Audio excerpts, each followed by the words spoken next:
Bonjour et bienvenue pour cette vidéo du module 4 de notre cycle théorique sur les services rendus par la vie du sol aux plantes. Alors, je fais cette petite introduction parce que on a souhaité faire cette partie-là sous forme de travaux pratiques. C'est ce qu'on fait généralement dans nos formations en présentiel. Et donc, avant de vous laisser avec Audrey qui va faire la suite de la vidéo, je vous invite à réaliser, si vous le souhaitez, la petite série de travaux pratiques. On vous met le lien en description pour que vous puissiez être redirigé vers les consignes et vers les petites activités qu'on vous propose. Ça peut vous prendre un après-midi, un après-midi ou une demi-journée entière pour réaliser ces petits TP. Et ensuite, à la suite de la vidéo, Audrey vous fera le débrief des TP et vous expliquera vers ce vers quoi on veut vous amener sur la question des services rendus par la vie du sol aux plantes. Je vous laisse euh, suivre la vidéo avec Audrey si jamais vous avez déjà fait les TP, ou alors je vous invite à aller en description, cliquer sur le lien pour découvrir cette petite activité. Bon allez, bonne vidéo, au revoir. Salut tout le monde! Alors, comme promis, je voulais faire le point avec vous sur les TP qu'on vous a donné à faire il y a 2 jours. Mais je vous remercie d'avoir été aussi nombreux à les faire, à jouer le jeu, à publier les photos de vos résultats en ligne. Si vous les avez pas fait, par contre, c'est super important que au moins que vous lisiez les textes, que vous réfléchissiez aux questions avant de regarder cette vidéo, parce que moi je vais partir du prérequis que vous l'avez fait, ou en tout cas au moins lu les textes, et il y a des choses peut-être que vous risquez de pas comprendre si vous jetez pas un coup d'œil au moins rapide aux consignes. Donc dans les vidéos précédentes, Mathieu, il avait montré que finalement c'était la plante qui faisait le sol et que c'était la plante qui était à l'origine de toutes les formes de vie dans le sol. Donc dans un premier temps avec les décomposeurs, euh, vu que la plante, via la photosynthèse, fabrique de la matière organique, et donc en mourant, ça va être de la matière organique disponible pour nourrir tout ce qui va être les décomposeurs, et du coup après les prédateurs des décomposeurs, et donc les prédateurs des prédateurs des décomposeurs, et donc il y a toute une chaîne de vie qu'on appelle une chaîne trophique qui se met en place à partir de la matière organique que les plantes fabriquent. Euh, on a aussi vu que la plante nourrissait des champignons. Donc on a vu ce qu'on appelle les mycorhizes. Donc c'est la plante qui donne de la matière organique, des sucres directement assimilables aux champignons qui viennent faire des symbioses avec le système racinaire des plantes. Et puis on a aussi vu que la plante était à l'origine euh, de beaucoup de populations de bactéries via ce qu'on appelle la rhizodéposition. Et donc c'est un peu la même chose que les mycorhizes. La plante excrète par ses racines des sucres simples qui sont mangés par les bactéries. Et donc pareil, ensuite il y a les prédateurs des bactéries et les prédateurs des prédateurs des bactéries qui viennent, les prédateurs des champignons, etc. Donc toute la chaîne trophique derrière. Et donc on peut vraiment dire, à partir de tout ça, que la plante est à l'origine de la vie dans le sol et du sol. L'idée des TP qu'on vous a donné à faire, c'était pour montrer que la plante, elle fait pas ça par générosité pure, qu'elle donne pas du sucre comme ça, ça lui coûte de l'énergie à fabriquer, elle le donne pas pour rien, gratuitement. C'est toujours en échange d'autres choses, d'éléments que les bactéries, les champignons, on va le voir, peuvent avoir accès plus facilement qu'elles-mêmes, ou alors parce que la vie permet des meilleures conditions pour la croissance de la plante, mais en tout cas, la plante ne fait pas ça pour rien. Et donc l'objectif des TP, c'était de montrer euh, tout, peut-être pas tout, mais en tout cas d'avoir une bonne vision d'ensemble des services que rend la vie du sol à la plante. Et donc que dans un sol vivant, la plante, elle est naturellement bien nourrie, en bonne santé, et qu'elle elle pousse bien, elle se développe bien, et c'est ça qui nous intéressera, nous, au potager. Donc, la première partie des TP, ça s'appelait amélioration de la structure par la faune et la flore. Donc, dans une des vidéos sur le sol, Mathieu, il vous avait donné la définition de la structure. C'est la manière dont les constituants du sol, l'argile, le sable, les limons, la matière organique, tout ce qui constitue le sol que Mathieu vous avait montré dans le camembert, la structure, c'est comment ces constituants-là s'assemblent entre eux. Il y a plein de structures différentes, mais celle qui nous intéresse le plus au potager, c'est la structure donc couscous, qu'on appelle la structure grumeleuse, un peu plus scientifiquement. Et donc l'objectif des premières activités, c'était de montrer que c'était la vie du sol qui fabriquait cette structure couscous. Et notamment, donc on vous avait donné comme consigne de fabriquer une boule avec soit de la terre argileuse, vous avez dit d'essayer avec la pâte à modeler si vous n'aviez pas de terre argileuse chez vous, et l'idée c'était de fragmenter cette boule en passant, repassant et repassant des bâtonnets de bois ou des cure-dents.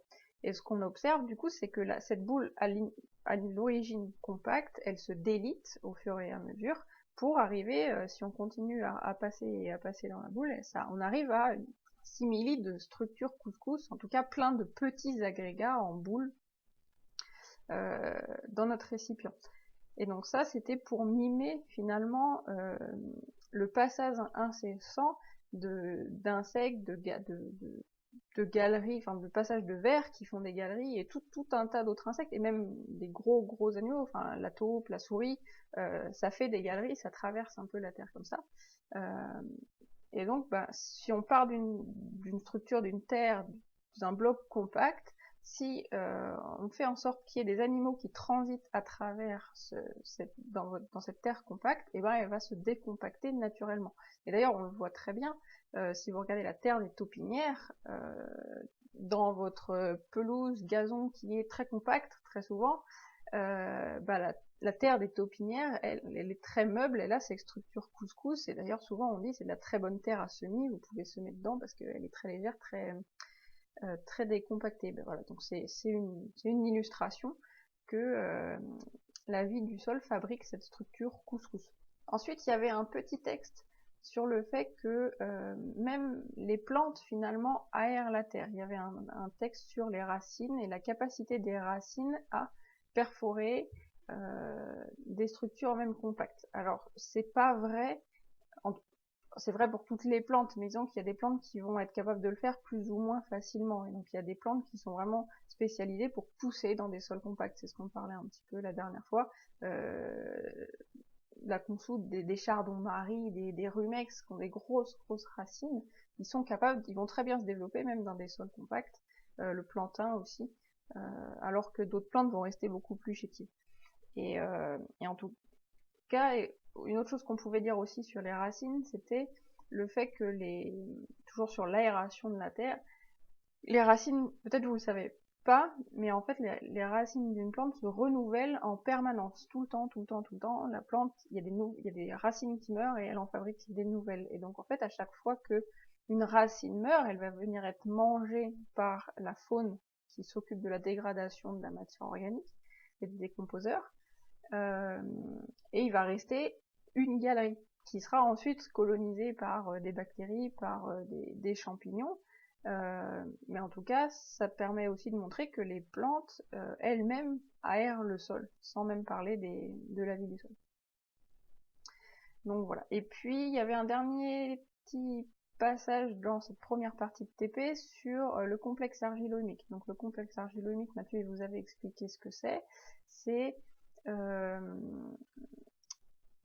l'agrégation donc d'argile et d'humus, et l'argile et l'humus ont une charge électrique, je ne sais pas si ça parle à tout le monde, mais en tout cas ils ont une charge électrique négative, et donc les charges négatives se repoussent, et pour pouvoir s'assembler entre elles, ils ont besoin d'un troisième élément qui sera une charge positive.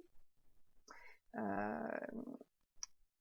voilà, et ça, il y avait un petit texte qui montrait que c'était fait en grande partie par les vers de terre, parce que les vers de terre, dans leur tube digestif, ont une glande qui est pleine de calcium, et le calcium, ça a une charge positive, et donc ça permet, comme le ver de terre, il va en profondeur à chercher de la terre minérale, donc plutôt de l'argile, il remonte en haut chercher de la matière humique, les matières organiques, et puis dans son tube digestif, il va pouvoir assembler tout ça avec ce calcium. Et donc littéralement, le ver de terre fabrique le complexe argilo-humique.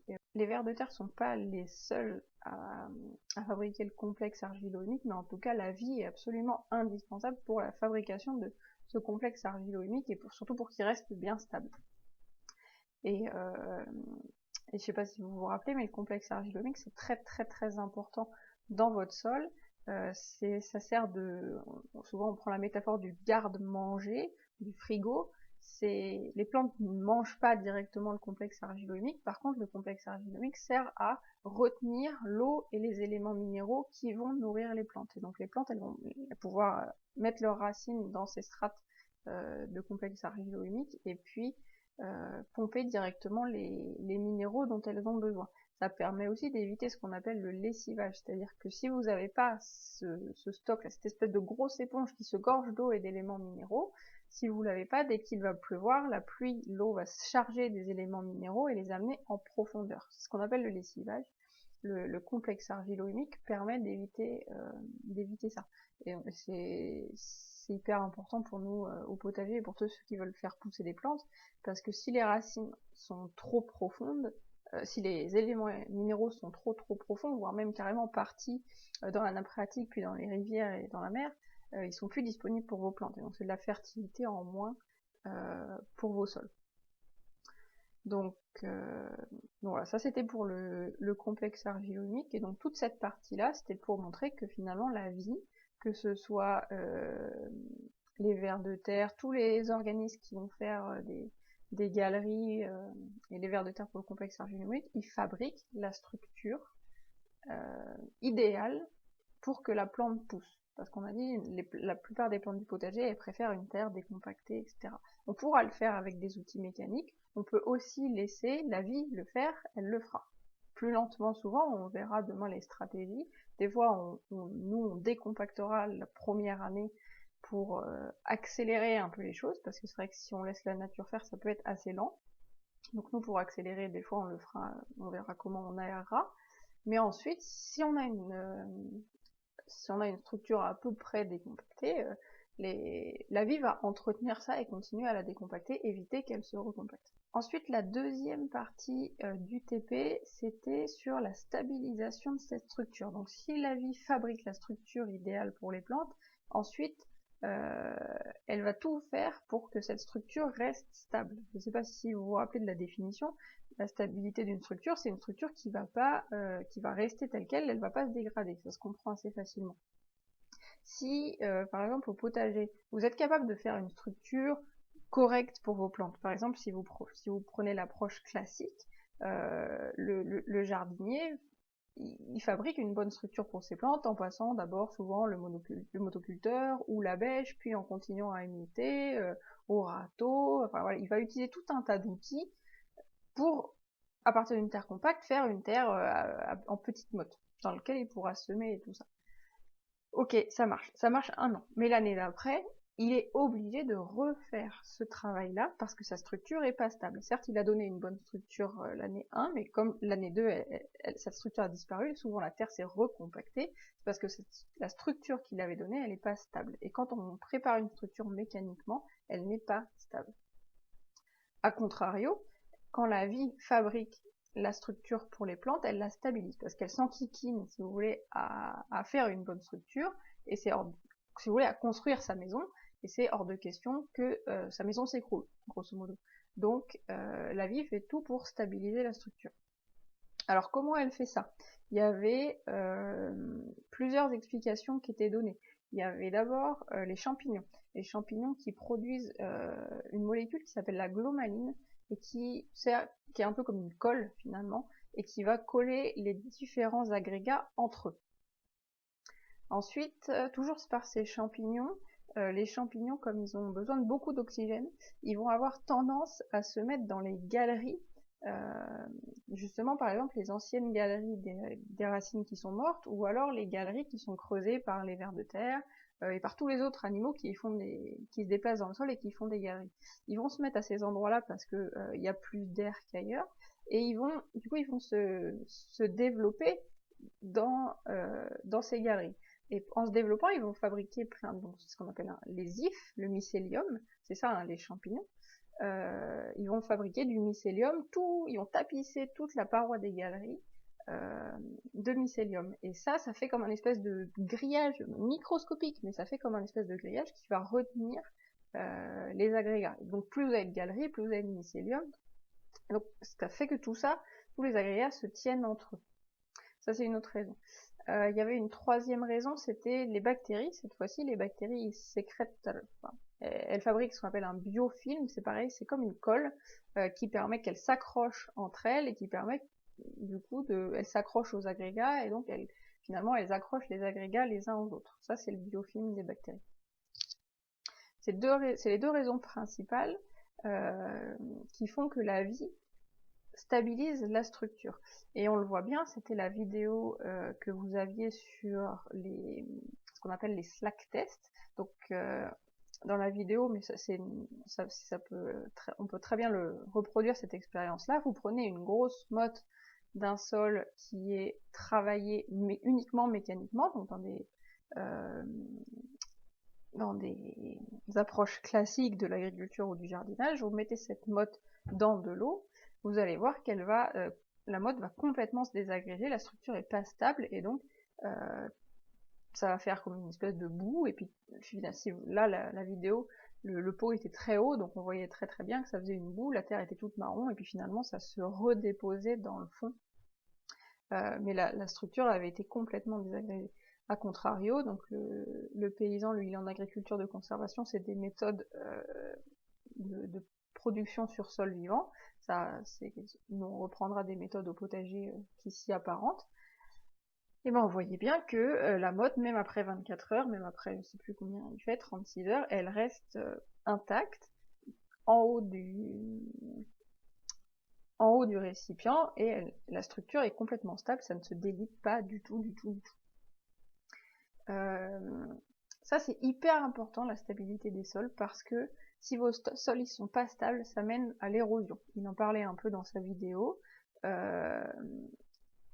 C'est assez simple à comprendre. Si votre structure elle est pas stable et que quand elle est mouillée, elle se délite complètement, et ben dès qu'il va pleuvoir, la pluie elle va pas au fond d'un bocal, la pluie elle continue son chemin, l'eau elle descend par gravité, elle rejoint les nappes phréatiques, elle rejoint les fleuves, les rivières, elle part dans la mer.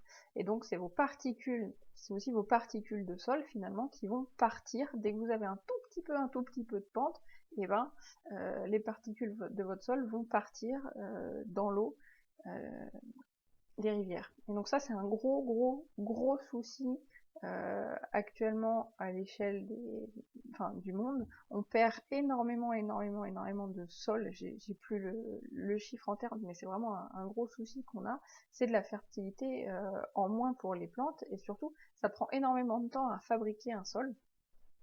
Et on le perd beaucoup plus vite que ce qu'on le fabrique. Si j'avais noté un chiffre, attendez, quelque part, voilà, avec les méthodes agricoles actuelles, on perd 1 mm de sol par an, et c'est 15 à 20 fois plus que la vitesse de formation des sols. Donc en fait, clairement, les méthodes agricoles actuelles ne sont pas du tout durables, parce qu'on perd notre sol, on perd notre fertilité.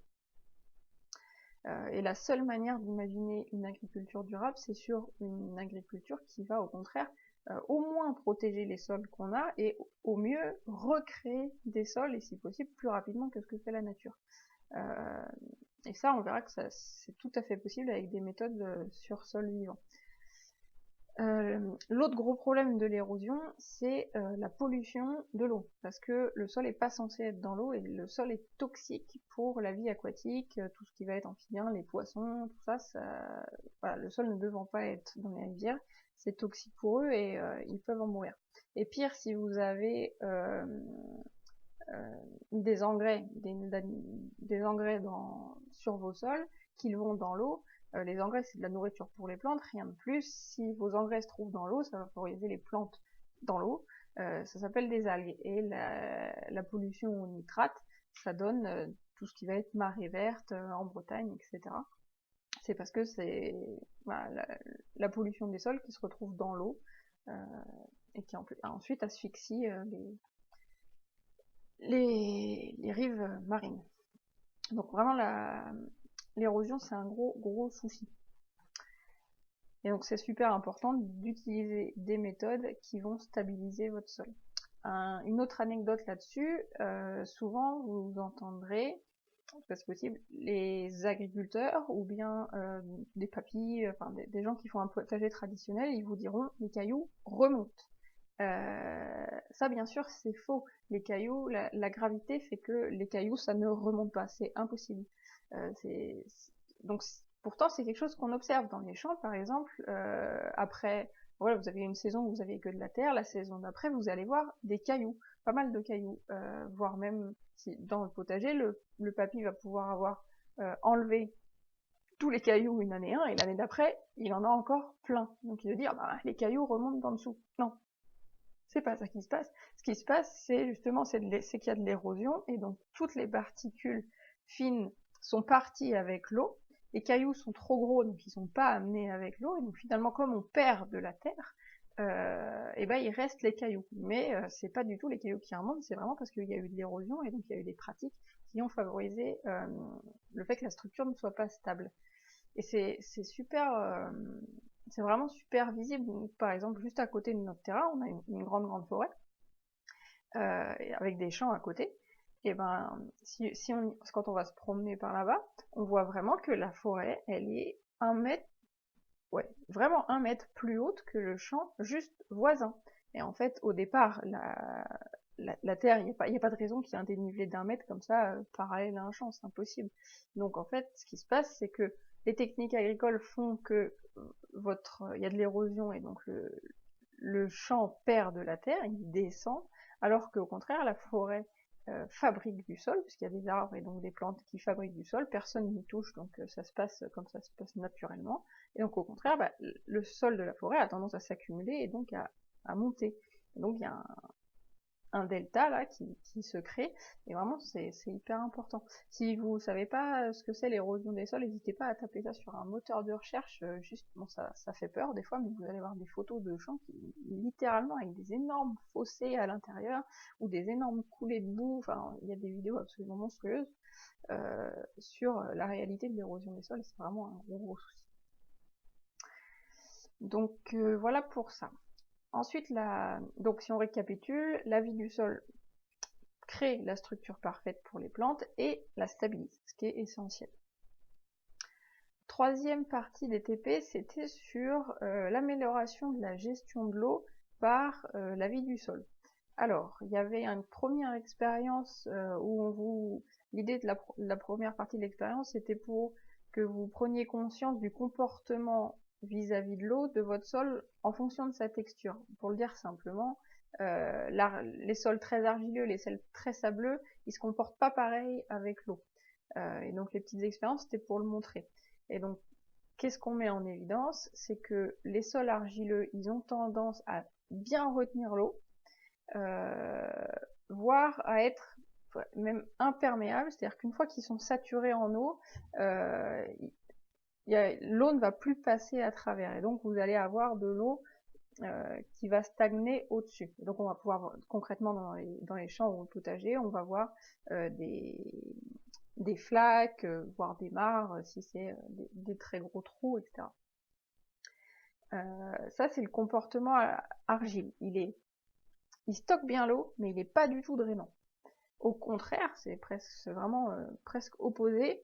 Le sable, il a une tendance à être très drainant. C'est-à-dire que là, dans les expériences que vous faisiez, le sable, normalement, l'eau traversait très bien le sable et vous récupériez beaucoup d'eau en bas. C'est-à-dire que le sable est drainant, mais vous récupériez presque toute l'eau que vous avez mis en amont. Ça veut dire que le sable n'a presque pas stocké d'eau. Concrètement, qu'est-ce que ça veut dire au potager ou dans les champs? Quand quand vous travaillez sur un sol sableux, et ben l'été, vous aurez plus vite des problèmes de sécheresse que sur un sol argileux, par exemple. Sur un sol sableux, comme il n'y a pas de stock d'eau, si vous arrosez pas très régulièrement, s'il pleut pas très régulièrement, vos plantes vont pouvoir manquer d'eau parce que l'eau aura été drainée très très vite vers les profondeurs. A contrario, un sol argileux sera moins embêté en période de sécheresse. Par contre, le fait qu'il soit imperméable, ça peut être un souci parce que les plantes aiment pas non plus, elles ont besoin d'air, et donc si c'est complètement saturé en eau, elles peuvent être un peu en asphyxie. Mais bon, ça arrive plutôt l'hiver quand il y a moins de plantes, quand les plantes sont en repos végétatif, donc c'est pas trop de soucis. Par contre, ce qui va être plus embêtant sur un sol argileux, ça va être le fait par exemple que à la fin de l'hiver, au début du printemps, la terre est encore gorgée complètement d'eau, et donc elle va avoir du mal, elle va être plus lente à se réchauffer, disons, qu'un sol sableux. Et alors au printemps, les plantes, elles ont besoin d'à peu près 12-13 degrés dans le sol pour pouvoir germer, minimum. Disons les premières plantes qu'on met au printemps, hein. Les plantes qu'on va mettre plutôt au mois de mai, elles ont besoin de plus chaud. Mais donc on peut pas semer nos premières plantes au printemps tant que la terre est pas à 12-13 degrés. Et ben en sortie d'hiver, un sol argileux va mettre du temps à se réchauffer, donc on pourra semer plus tard par rapport à un sol sableux. Donc voilà. Et puis voilà, le fait que ce soit pas drainant, si vraiment il pleut beaucoup, ça va être un souci pour les plantes qui vont se retrouver asphyxiées. C'est les deux comportements les plus opposés par rapport à l'eau. Les limons, c'est un peu entre les deux. Par contre, il y a une caractéristique que les sols limoneux ils ont par rapport aux autres, c'est que les limons, ils font ce qu'on appelle une croûte de battance quand il pleut. Si vous avez un sol limoneux à nu et qu'il pleut, ça va créer des micro-perturbations à la surface du sol, et quand il va arrêter de pleuvoir, quand le sol va sécher, vous aurez une croûte au-dessus de votre sol. Ça se voit très bien, enfin, si vous marchez dessus, dès que ça va être un peu sec, ça fait une impression particulière, ou si vous mettez le doigt dessus, vraiment vous cassez une croûte, un peu comme si vous mettez le doigt dans de la crème brûlée, vous cassez la couche de sucre au-dessus et vous arrivez dans le dessert, dans le flan. C'est cette impression-là.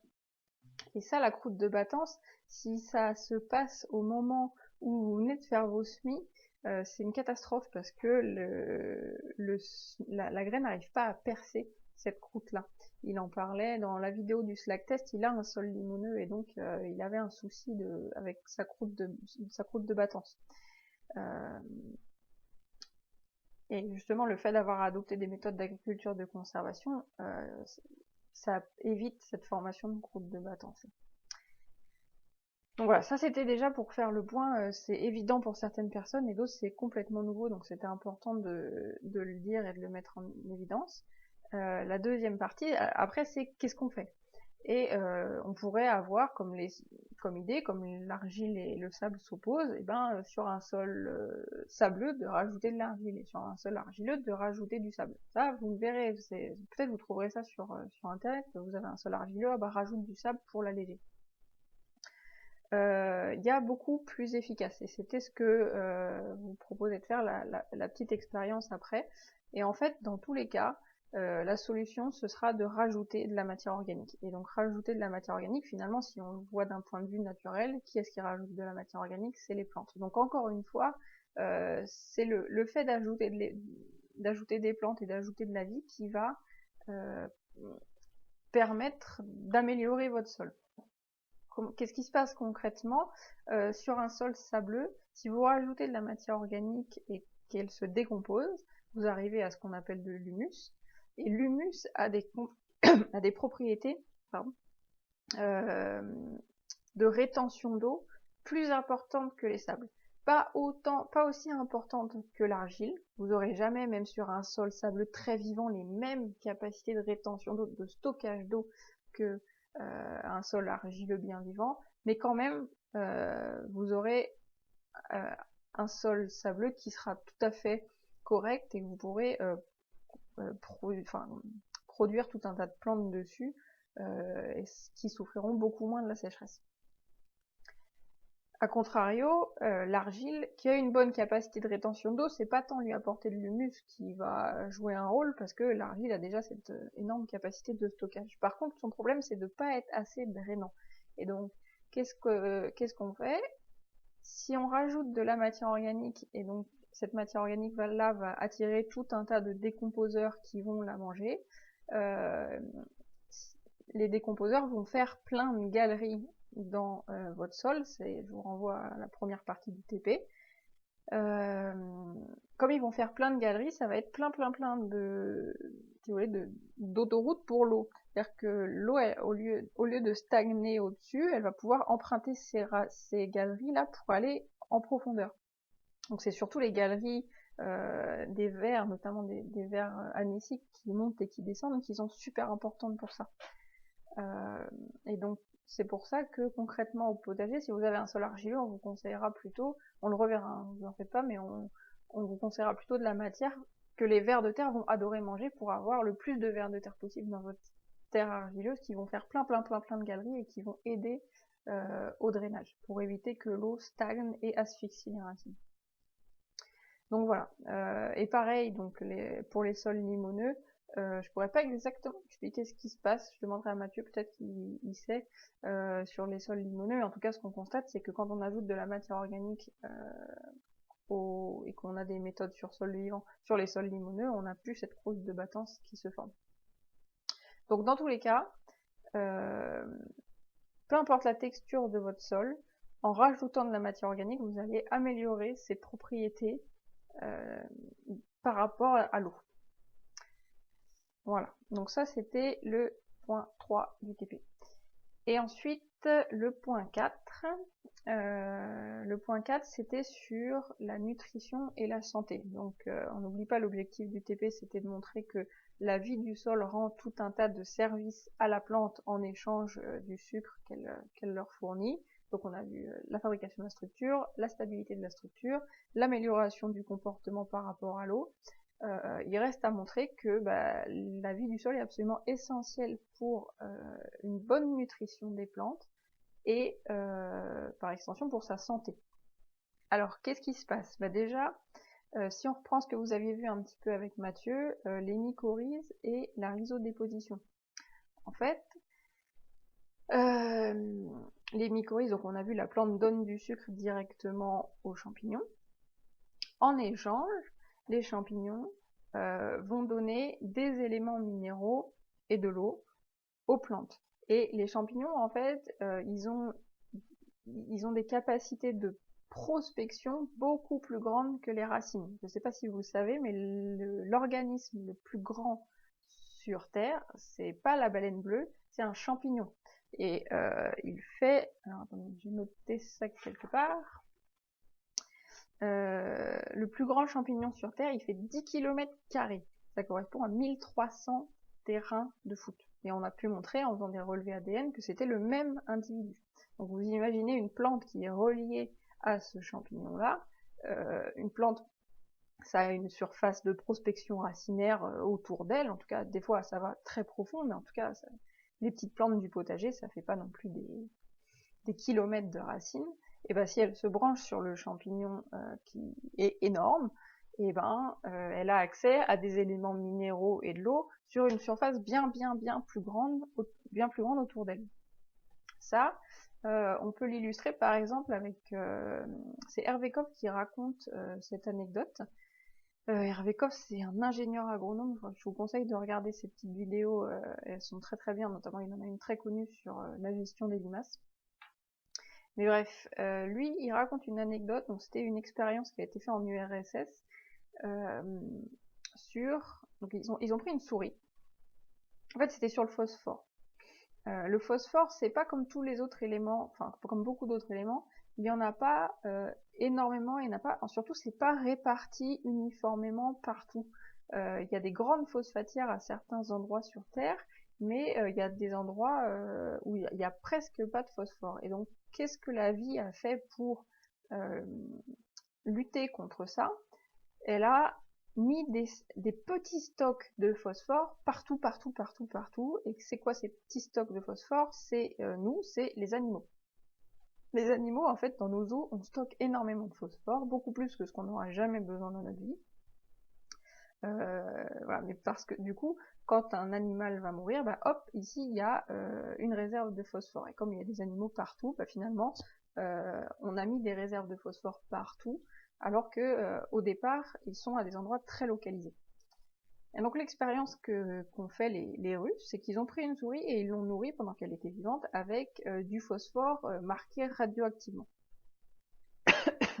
Et puis ensuite, bah, la souris est morte, ils l'ont déposée à un endroit sur une parcelle de terre. Et puis, bah, comme le phosphore, comme le phosphore était stocké dans les eaux et comme le phosphore était radioactif, il était capable, avec un petit capteur de radioactivité, de voir à quel endroit était le phosphore. Et donc, en fait, ils se sont aperçus qu'au bout de 3 jours après que la souris soit morte, il n'y a plus de phosphore dans les eaux, ça a tout été pris, mangé, et ça a été réparti sur une surface autour de la souris qui fait 1000 mètres carrés. Sur la toute petite souris, le phosphore, il est allé très loin, il a été réparti sur une surface de 1000 mètres carrés. Et qui fait ça? Eh ben, c'est les champignons. C'est les champignons mycorhiziens. Et donc, qui vont à l'intérieur des eaux prendre le phosphore et puis qui vont le transporter pour le donner à la racine des plantes avec lesquelles ils sont mycorhizés. Ça, sans les champignons, la plante n'aurait pas accès à cette source de phosphore, parce que si la plante est ici et que la souris est morte là, bon bah la plante elle a des racines là, mais elle n'est pas en contact avec la source de phosphore, et donc elle pourrait être carencée de phosphore alors qu'il y a une source ici. Et le lien entre les deux, c'est les champignons qui la font. C'est une illustration sur le phosphore, mais c'est vrai sur tous les autres éléments minéraux. D'autres choses sur la fertilité nutritionnelle, et notamment par exemple sur les bactéries. Les bactéries donc, qui vont fonctionner en symbiose avec les plantes par la rhizodéposition. Et ben il y a plein de types de bactéries différentes et elles ont toutes des propriétés différentes. Et ce qui est intéressant, c'est ce que Mathieu vous l'avait dit, mais la plante est capable de moduler ce qu'elle sécrète, sa rhizodéposition, un peu comme nous on module notre salive en fonction de ce qu'on mange pour digérer bien ce qu'on mange. Ben, la plante c'est pareil, elle va moduler sa rhizodéposition pour attirer, pour favoriser tel ou tel type de bactéries en fonction de ce qu'elle a besoin.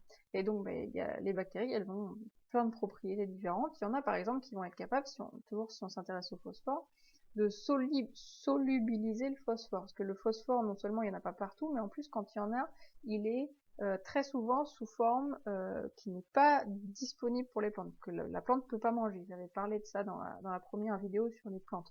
Donc elle n'est pas disponible pour la plante. Et ben il y a des bactéries qui sont capables de transformer ce phosphore indisponible en phosphore biodisponible que la plante va pouvoir absorber.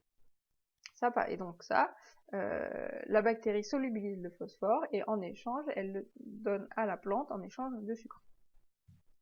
Pareil, elle peut faire la même chose avec le fer aussi. Le fer, c'est pareil, il est majoritairement, il y en a énormément sur Terre, mais il est majoritairement sous une forme indisponible. Et ben les plantes sont capables de rendre le fer indisponible en forme biodisponible et de l'échanger contre des sucres avec la plante, et donc d'améliorer sa nutrition. On avait aussi parlé dans la première vidéo du cas de l'azote. La plante ne peut pas manger l'azote qui est disponible autour d'elle sous forme de diazote, et donc elle peut prendre que de l'ammoniac et de l'ammonium, et qui transforme le diazote en ammonium et en ammoniac, c'est les bactéries. Et donc on avait parlé du cas des bactéries rhizobium qui sont en symbiose particulière avec les légumineuses, mais il y a aussi des bactéries du genre azotobactère, du genre nostoc, du genre des clostridium font ça aussi, transforment donc elles sont partout dans le sol, elles sont pas nécessairement en symbiose, elles sont en symbiose mais sous forme de, dans la rhizosphère via la rhizodéposition, mais disons qu'elles sont pas dans les petites nodosités qu'on voit dans les légumineuses, et les bactéries donc permettent la nutrition des plantes en azote. Voilà, et du coup pour illustrer ça, je vous avais mis un petit lien vers un TP tout bête d'SVT, sûrement au collège ou au lycée, où il y avait 3 champs, un champ où on avait un champ témoin, on avait mis du lupin, un champ à côté où on avait mis du lupin et des bactéries qui fixent l'azote, et un 3e champ où on avait mis du lupin et un engrais azoté. Et donc, ben, après, on comparait la quantité de graines de lupin récoltées, donc il y avait un parallèle avec la quantité de biomasse produite, de matière organique produite, donc indirectement, ça reflète à quel point les plantes ont poussé. Et ben, les plantes qui avaient le plus poussé, c'était les plantes en symbiose, les plantes qu'on avait mis avec des bactéries, plus que les plantes qu'on avait engraissées directement avec des engrais. Donc ça c'est un super argument, parce que quand on dit on peut pas nourrir la planète avec du bio ou des méthodes sans engrais, bah en fait sur un sol vivant ça produit potentiellement plus que avec des engrais, en coûtant beaucoup moins, parce que y a personne. Enfin, les bactéries elles viennent toutes seules, là ils les avaient rajoutées pour l'expérience, mais les bactéries, si on n'a pas de méthodes qui vont détruire les bactéries et qu'au contraire on fait tout pour les attirer, les bactéries elles sont là, ça ne coûte pas grand chose. Donc voilà, donc ça c'est pour la nutrition, donc il y avait les bactéries et les champignons. Et vraiment la vie du sol finalement est essentielle à la bonne nutrition des plantes. Si maintenant on s'intéresse à la santé des plantes, donc déjà bah, ça paraît évident, mais il faut le dire, une plante qui est bien nourrie, elle aura plus de chances d'être en bonne santé qu'une plante qui est mal nourrie. Donc indirectement, tout ce qu'on a vu sur la nutrition, déjà ça permet à la plante d'être en meilleure santé. Il y a d'autres choses qui font que la vie du sol est importante pour la bonne santé des plantes. Par exemple, le fait que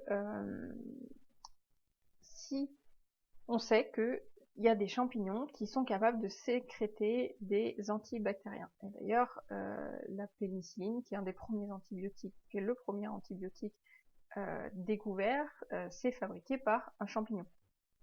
Pourquoi les champignons fabriquent des antibactériens? Et ben par exemple, si la plante est attaquée par une bactérie pathogène, la plante peut nourrir des champignons par la mycorhize qui vont sécréter des antibactériens, des antibiotiques pour protéger la plante. C'est possible. Ça marche aussi, on sait qu'il y a des bactéries qui sécrètent des antifongiques. Donc si la plante est attaquée par un champignon, elle est capable d'attirer les bonnes bactéries qui vont sécréter l'antifongique pour lutter contre le champignon qui l'attaque.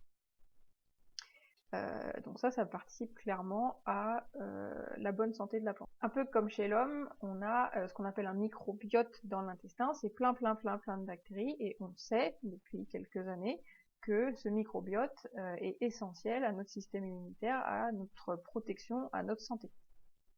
C'est un peu pareil pour la plante. Pour la santé, il y a aussi, au-delà de la sécrétion d'antibiotiques antifongiques, le fait qu'il y ait des bactéries finalement qui soient tout autour de la plante, au niveau de ses racines, et on sait aussi qu'il y a un microbiote au niveau des plantes. Le fait qu'elles soient là, si vous voulez, dans la nature, c'est comme si, on dit que la niche est occupée. C'est comme si la nature c'était plein de maisons. Si c'est déjà occupé par des bactéries sympathiques, amies avec la plante, et ben la place est prise, si vous voulez, et du coup les pathogènes auront plus de mal à s'installer que parce que la place est prise. On l'observe chez l'homme. Si vous prenez un antibiotique, on sait que si vous prenez des antibiotiques pendant quelques jours, une semaine, vous avez plus de chances d'être colonisé derrière par des champignons. Des champignons qui étaient là avant, mais en toute petite quantité. Le fait que vous preniez un antibiotique, ça tue une grande partie des bactéries de votre système intestinal, justement, comme elles sont plus là, les champignons ont la place de se développer, et donc vous pouvez présenter des réactions du fait que vous avez ce champignon qui s'est développé. Ou bien sur la langue, ça se voit très bien, si vous prenez des antibiotiques, vous pouvez faire des candidoses buccales de la langue, donc vous avez des champignons qui se développent, qui se développaient pas avant parce que vous aviez plein de bactéries dans votre bouche. C'est exactement ce qui se passe aussi au niveau des racines. Le fait que vous ayez vos bonnes bactéries au niveau des plantes, et ça empêche les bactéries pathogènes de venir embêter la plante. Et donc ça, on le verra, la prochaine vidéo, ce sera une vidéo à faire, à ne pas faire, au jardin pour favoriser justement, maintenant qu'on a vu tous les avantages d'avoir un sol vivant, on voudra avoir un sol vivant, et donc il y aura des pratiques à faire pour favoriser la fabrication d'un sol vivant, et puis il y aura des choses à ne pas faire parce que ça détruit la vie, ça détruit le sol. Et ben quand si vous donnez des engrais ou de la nourriture directement disponible pour les plantes, c'est rien que ça, hein, les engrais NPK, c'est de la nourriture directement disponible, c'est comme si vous étiez nourri, vous, sous perfusion. Quand on donne ça, la plante, elle arrête de faire de la rhizodéposition, parce que si vous voulez, elle n'a pas vraiment besoin, enfin, c'est pas naturel, mais elle n'a pas besoin, elle va pas donner gratuitement 30% de sucre si on lui donne par ailleurs directement ce qu'elle avait en échange, si vous voulez. Et donc, bah, du coup, il n'y a plus toute cette vie autour des racines qui était là parce qu'il y avait de la rhizodéposition. Et donc, bah, il y a de la place pour tous les pathogènes. Et donc finalement, la suite logique des engrais, c'est les pesticides. Ça tombe bien, c'est les mêmes vendeurs, souvent. Donc voilà. Ça, on y reviendra dans la vidéo à faire, à ne pas faire, mais voilà, c'est un petit avant-goût pour vous donner envie de regarder la suite et pour terminer cette vidéo. Donc voilà, bon, j'espère qu'après tout ça, les 4 premières vidéos qui sont assez théoriques, mais qui je pense sont importantes, j'espère que vous êtes convaincus, et notamment avec les TP, de l'intérêt d'avoir beaucoup de vie dans son sol et toutes les formes de vie, des bactéries, des champignons, tout ce qui va être décomposeur, les prédateurs des décomposeurs, enfin tout. J'espère que vous serez convaincus, donc c'est un grand intérêt pour vos plantes, et que ben, vous ferez tout pour avoir un sol vivant. Voilà, et ben je vous laisse là-dessus, et puis on se donne rendez-vous dans la prochaine vidéo pour à faire, à ne pas faire au potager. Salut!